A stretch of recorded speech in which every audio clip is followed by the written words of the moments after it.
Welcome to News Update on Value Chain TV. I am Imana Bagudu with the news. Renowned energy stakeholders and experts are set to converge in the nation's capital, Abuja, to chart a direction for the nation's energy transition, focusing mainly on the prospect of midstream gas development. In a statement issued by the organizers of the event and signed by the publisher and CEO of Value Chain Media Group, Musa Bashir Usman, the event draws attendance and participation from a wide range of stakeholders and industry experts as part of the overall objective to contribute to the national energy transition conversations and expected outcomes in policy attention. Under the distinguished chairmanship of the Minister of State Gas Petroleum Resources, Chief Ekperikpe Ekpo, the Legacy Lecture Series has the Chief Executive of the Nigerian Midstream and Downstream Petroleum Regulatory Authority, NMDPRA, Engineer Farouk Ahmed, as the keynote speaker, with notable panelists drawn from the academia, security agencies, and representation from civil society. The report. Among key dignitaries and special guests expected at the event, which will be held on Thursday at the Petroleum Technology Development Fund PTDF Conference Auditorium, PTDF Tower, Abuja, are Vice President Kashim Shettima Mustafa, GCON, and His Highness the Emir of Kano, Alhaji Aminu Ado Bayero, and His Excellency Dr. Omar Farouk Ibrahim, who is the Secretary General of the African Petroleum Producers Organization, APO. The theme of the event is Midstream Gas Development, Pathway to Nigeria's Energy Transition. A second session of the event will feature deliberations on oil theft and petroleum vandalism under the chairmanship of the Honorable Minister of State Oil Petroleum Resources, Chief Henikin Lukpobiri, with the major highlights of the event being the investiture of awards to distinguished and eminent persons. The promoters of the event, Value Chain Media Group, publishes the authoritative Energy magazine and operates an online television with the same titles. The magazine records a sizable expanding subscriber base locally and internationally, and the 2023 event is the sixth in the series since its inception in 2017. Adalbio Gwejofor reporting for Value Chain TV. 4,145 recorded crude oil theft incidents have been recorded in the country between May and the second week of October 2023. This discovery was the outcome of a review of crude oil theft incidents by the Nigerian National Petroleum Company Limited, NNPCL. According to the report, some of the more active hotspots for crude oil theft in the Niger Delta includes Ohaji Igbema, Oguta Imo, Ogbia, Imiringi Bayelsa, Obodo Omadino, Ugeli Delta, Egorobiri Creek, Gokana, Iba Community, Emoha, Rumuji, Degema Rivers. Nigerian's National Security Advisor Nuhu Ribado revealed earlier in August that the country is losing 400,000 barrels of oil per day to crude oil thieves.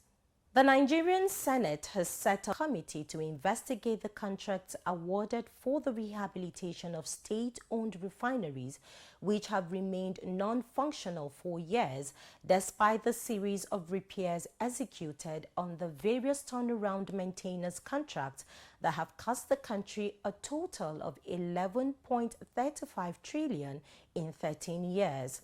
The committee will also interrogate the Minister of Petroleum Resources, the Nigerian Upstream Petroleum Regulatory Commission (NUPRC), the Nigerian National Petroleum Corporation Limited (NNPCL), and the Bureau of Public Enterprises and the best approach to commercialize state-owned refineries.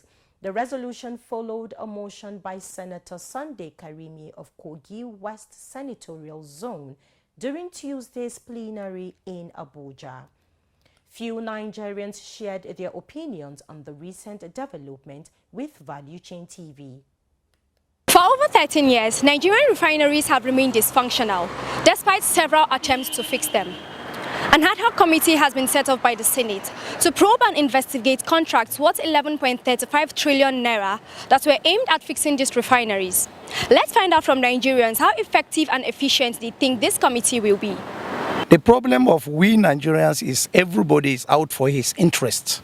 If not so, this country will be a better country. Which I knew that if hadn't been these people giving contract, if hadn't been these people, they set up the committee to check on what they have done. If they have not done the right time, there should be proof. Other people that has given contract, they will do the right thing. And they should be penalized for what they have done if they have not done the right thing. There is no way you will be given contract and you will not execute the contract and you should go free. No. If this is a country where law is being upheld, then we can be looking into these particular angles. In as much as I'm concerned, they have made us understand that our constitution has no effect over whatever they. As a matter of fact, I now believe that there are some people that are above the law. It's as simple as that. So the committee you are talking of, who are in that particular committee? As heard from Nigerians, this committee will only be effective if members of the committee keep personal interests and gains at length. Chat Moses reporting for Value Chain TV. We'll be back with more news updates after the commercial break. Stay tuned.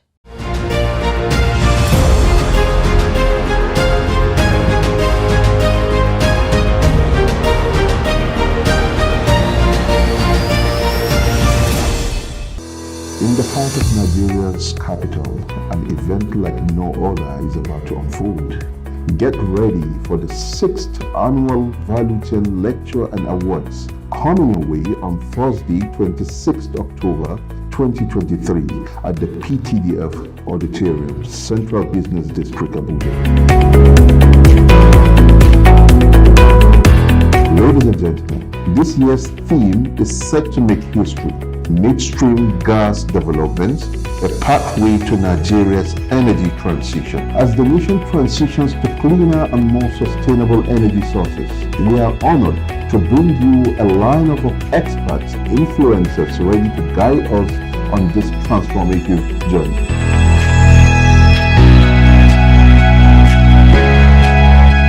For 5 remarkable years, the Value Chain Annual Lectures and Award has been the anchor for gathering prominent stakeholders in the Nigeria's oil and gas sector. Our mission is to recognize, inspire, and drive innovation in an industry that powers our nation.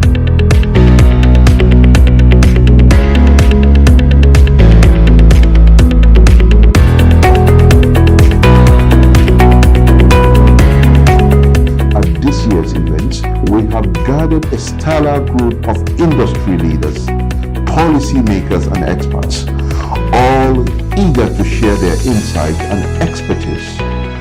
Together, we will explore the future of energy in Nigeria, focusing on midstream gas development as a vital pathway to our nation's energy transition.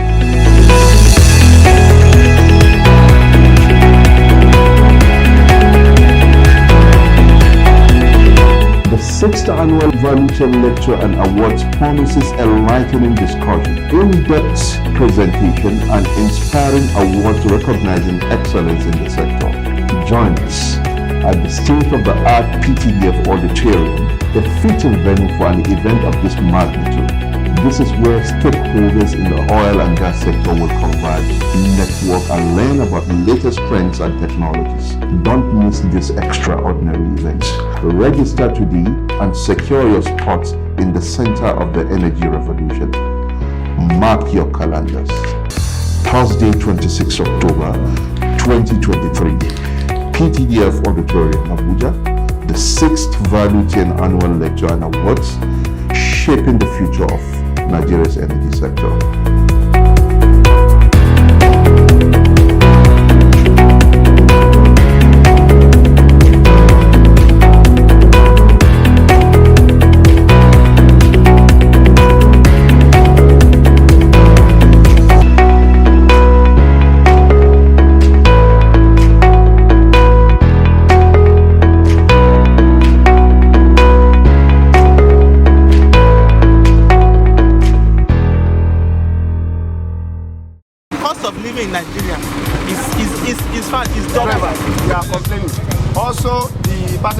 I don't believe it shall yes, I'll be trying to survive that. It affects me seriously because I think about my salary, my income, and everything. So it affects me.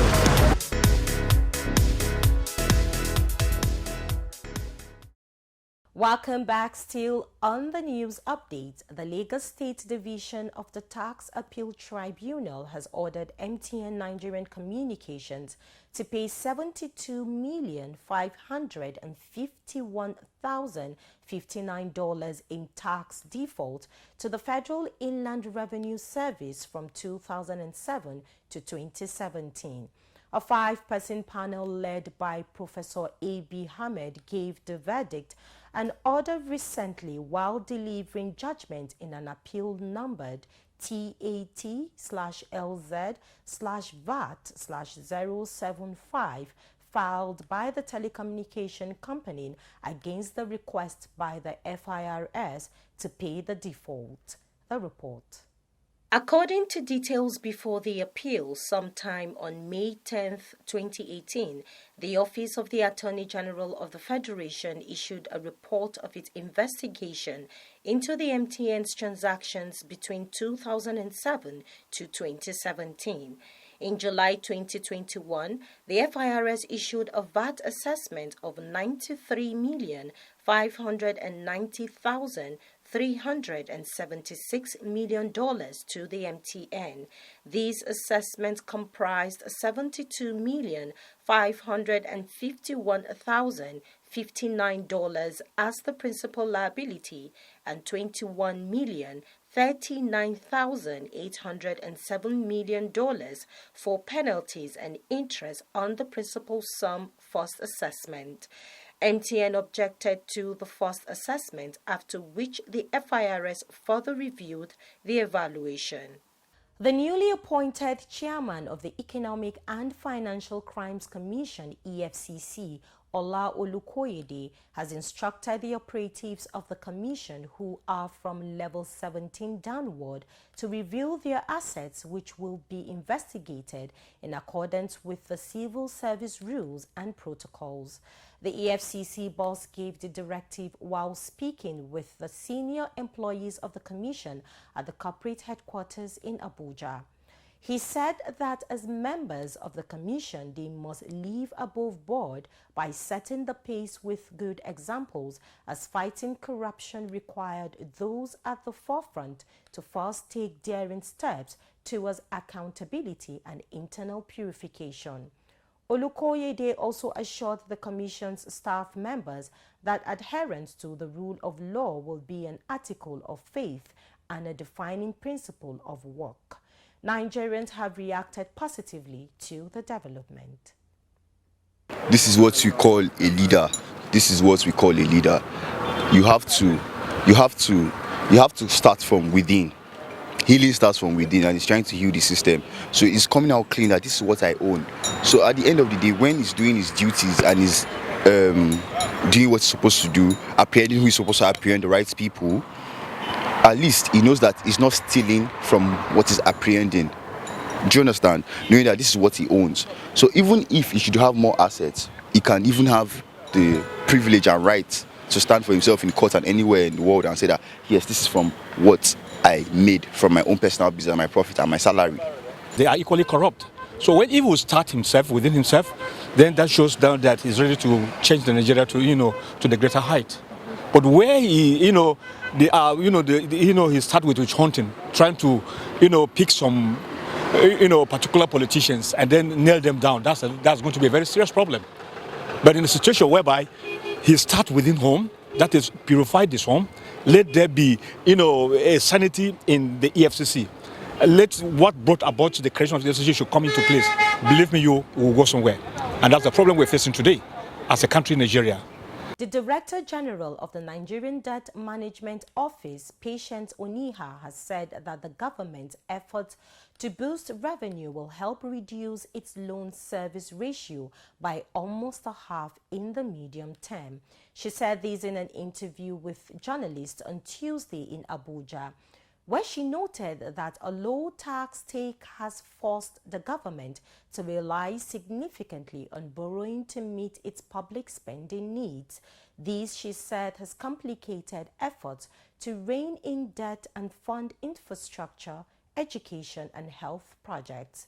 She encouraged the present administration to focus on how to grow revenue, noting that despite recent reforms implemented by the government, tax collection is still far below their potential and non-oil revenue potential is estimated to double the current collection rate. Chat Moses completes the report. According to the DMO, Nigeria's public debt has increased sevenfold to about 77 trillion naira since 2015. Servicing those loans consumed 96% of its revenue last year, up from 83% the year before. The DMO boss, however, stated that the measures being taken to boost revenue could boost the ratio to as much as 20% over the coming 4 years. This, she said, would place Nigeria alongside countries like South Africa and members of the Organization for Economic Cooperation and Development. Chat Moses reporting for Value Chain TV. Thanks for watching the news updates on Value Chain TV. I am Yumana Bagudu. Good evening.